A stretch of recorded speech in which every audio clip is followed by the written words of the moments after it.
This is my hobby, the greatest hobby. Hobbyist here, we are back at it again with our Talisman character exploration guide inside of the dungeon expansion. So, the previous character in which we covered was the Gypsy, and we learned about her abilities, the various situations that she can use it both inside of the dungeon and onto the actual board. We've got 4 characters left. So let's get on to the next character. This is the next character that we're going to be covering inside of the dungeon expansion. This is a character who is a fierce and proud member of a sisterhood of warlike women, hesitant to trust outsiders and willing to do anything for the good of her clan. This is the Amazon. Let's go ahead and go into the Amazon. So her stats show that she's got a strength of 3 and a craft of 3, so she's a very balanced character.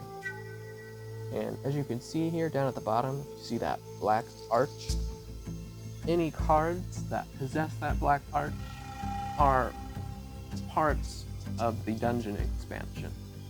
So if you're not interested in playing with the main board or any of the characters or any of the other cards, just look for that little black symbol and it makes things a lot easier for you when it comes to separating it all.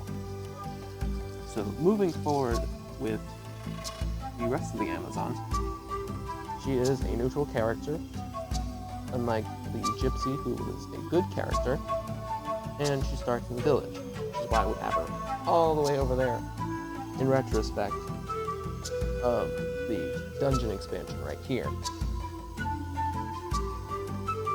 She has a fate of 3 and an average life of 4. And, 2 character abilities. How could we get into a expansion where this is the first corner that we're covering, and this character only has 2 abilities? Well, the truth behind that is that generally when characters have fewer abilities, the quality of their abilities is generally higher. So let's go ahead and look at the Amazon and see what it is she's capable of. So this first character ability is you may roll 2 dice for your movement and choose one of the results to use for your move. So it sounds pretty straightforward. When it comes to movement, you give yourself a lot more opportunity.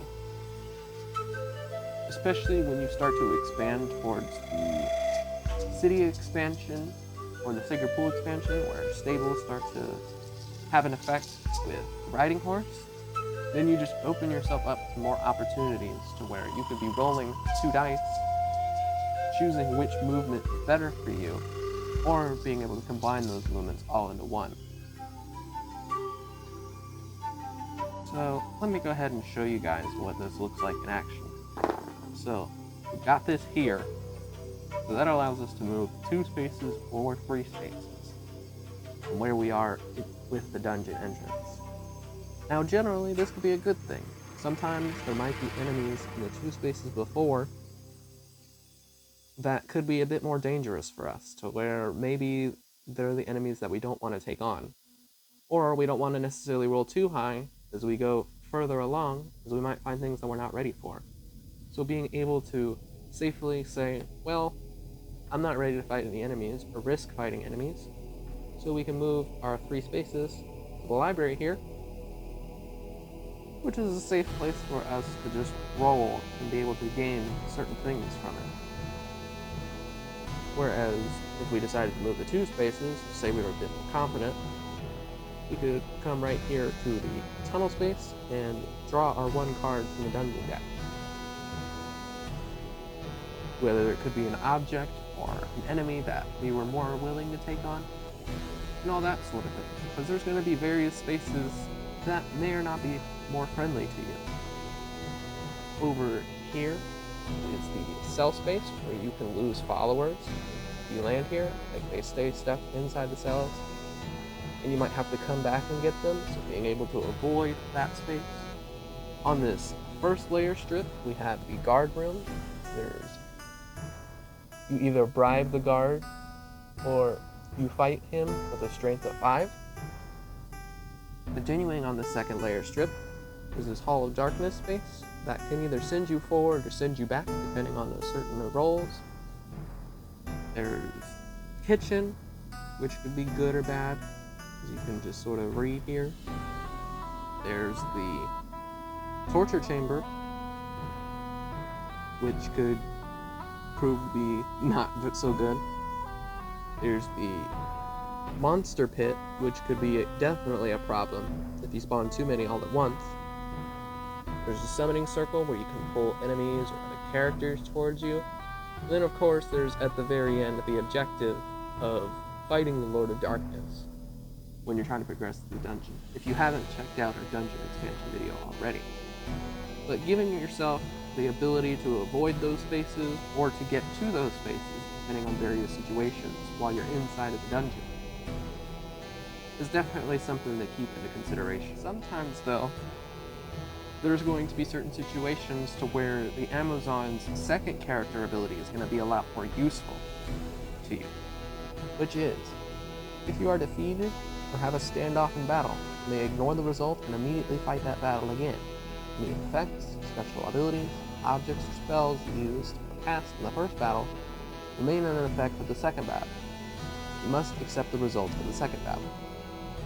So, that ability is where the Amazon really starts to shine, because if you aren't able to win off of your die roll, and being able to re-roll and still keep everything you had. So let's say you had some very powerful objects like the flail, and then you had some followers or other weapons and armors that you had combined all together to get yourself at a very decent level. Say strength of 10 to 15 or something like that. And you lost because of the enemy conditions. But being able to re-roll without spending fate is definitely a plus.